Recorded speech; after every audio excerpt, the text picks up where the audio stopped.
Being autistic, I perceive things differently, so I think I bring to my team a different point of view on various matters.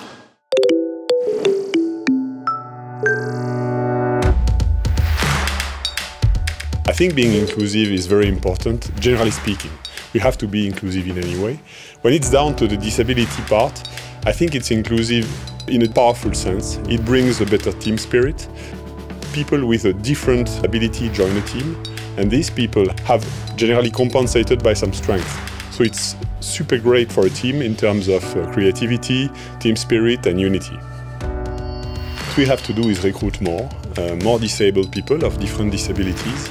I think we also have to pay attention of our own employees because there are disabled people who sometimes are shy, feel a kind of complex to declare their disability. And I would encourage them to voice, to speak up the fact that they have a disability, which at the end is an opportunity for them and an opportunity for the company.